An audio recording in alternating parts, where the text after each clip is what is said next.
that our thoughts become things, that when you start thinking about something, all of a sudden, all of these little serendipities begin to happen, and that is why it's so important to be able to visualize exactly what we want.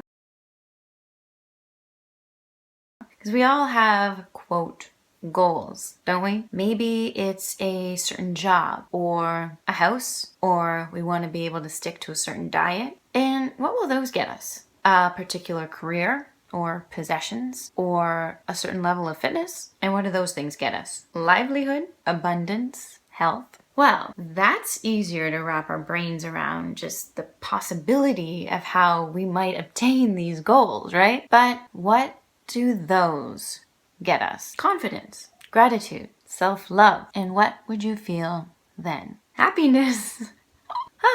So happiness is the end result, right? So ultimately, even though we have priorities, we still kind of want the end result, don't we? So knowing that when we visualize something hard enough, our brains think it's real. They don't discriminate between reality versus what's made up. Our brains just know that they need to figure out how to get what it is that we're picturing. So does it make sense to just picture the end result? Happiness? And just like having a GPS locate the destination, let your brain and the infinite wisdom of the universe map out the quickest route for you? Or would you rather micromanage each step? Because here's the thing, certain things that we want, like a plan or a project or a timeline, are completely dependent on other people. And if we spend all of our time trying to visualize these things so that they'll manifest themselves in our lives, they're still dependent on other people. If we broaden the scope to maybe a career or possessions or fitness, well, they're still dependent on time, space, and matter. What I mean is, if you base your happiness on any of these specific things, people, employer, customer, client, plans, house, diet, events, money, career, fitness, are these things dependent solely on you? None of them are, right? And this might mean you may never find your end result, because you could have the house and still be miserable. Or,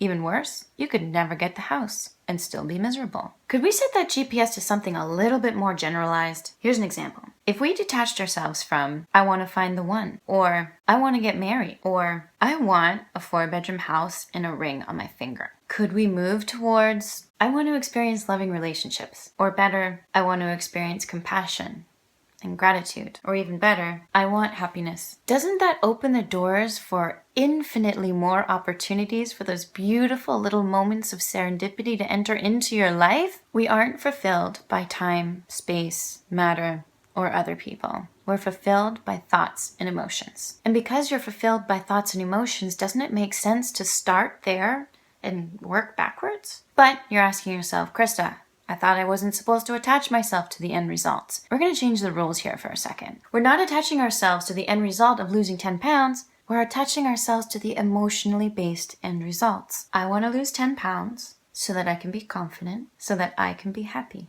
The GPS gets set to happiness. Your priorities are labeled. Lose 10 pounds, get confident. And those are the steps along the way. Always connected to emotion because they're connected to your end result, which is happiness. So all you have to do every day is wake up, visualize those details with emotion, show up, and take action.